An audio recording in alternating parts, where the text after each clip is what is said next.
Hi అండి, నమస్తే. ఈరోజు మన వంటల ఖజానాలో ఎంతో క్రిస్పీగా టేస్టీగా ఉండే ఎగ్ బజ్జీ చేసుకోబోతున్నాం. పిల్లలకి అప్పటికప్పుడు స్నాక్స్ చేయాలంటే దీన్ని చాలా ఈజీగా చేసుకోవచ్చు. పదండి ఎలా తయారు చేయాలో చూద్దాం. దీనికోసం నేను ముందుగా 10 గుడ్లు దాకా ఉడకబెట్టి తీసుకున్నానండి. ఎగ్ బజ్జీకి ఎప్పుడు గుడ్లు హార్డ్గా ఉడకబెట్టుకోవాలండి. తర్వాత ఒక గిన్నెలోకి 3 గ్లాసుల శనగపిండి, అలాగే 1 స్పూన్ సాల్టు, 1/2 స్పూన్ కారం, 1/2 టీ స్పూన్ పసుపు, 1/2 టీ స్పూన్ జీలకర్ర, 1/2 టీ స్పూన్ జీలకర్ర పొడి. ఈ జీలకర్ర పొడి వేసుకోవటం వల్ల మంచి అరోమా వస్తుందండి. తర్వాత 1 టేబుల్ స్పూన్ బియ్యం పిండి. ఈ బియ్యం పిండి వేసుకోవటం వల్ల ఎగ్ బజ్జీ క్రిస్పీగా వస్తుంది.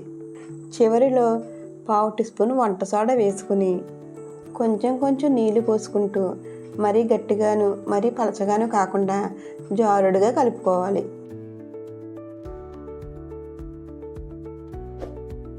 ఈలోగా స్టవ్ మీద కడాయి పెట్టి ఆయిల్ వేసుకోవాలి. ఆయిల్ వేడయ్యేలోపు ఉడకపెట్టిన కోడిగుడ్లను 2 సగభాగాలుగా కట్ చేసుకోవాలి. ఇలా అన్ని గుడ్లను కట్ చేసి పక్కన పెట్టుకోవాలి. ఆయిల్ వేడయ్యాక కట్ చేసి పెట్టుకున్న ఎగ్ స్లైసెస్ను శనగపిండిలో వేసి బాగా ముంచి ఒక్కొక్కటిగా ఆయిల్లో వేసుకొని మంచి గోల్డెన్ కలర్ వచ్చే వరకు డీప్ ఫ్రై చేసుకోవాలి. ఎగ్ బజ్జీ వేసిన వెంటనే కదపకూడదండి. 1 నిమిషం ఆగాక గరిటెతో కలుపుకోవాలి. అన్నీ బాగా వేగాక ఒక ప్లేట్లోకి తీసుకోవాలి.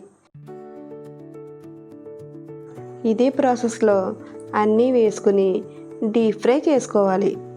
అంతేనండి, ఎంతో టేస్టీగా అండ్ క్రిస్పీగా ఉండే ఎగ్ బజ్జీ రెడీ. మా రెసిపీస్ కనుక మీకు నచ్చినట్లయితే లైక్ చేయండి, అలాగే షేర్ చేయండి, మరియు మా ఛానల్ని సబ్స్క్రైబ్ చేసుకోండి.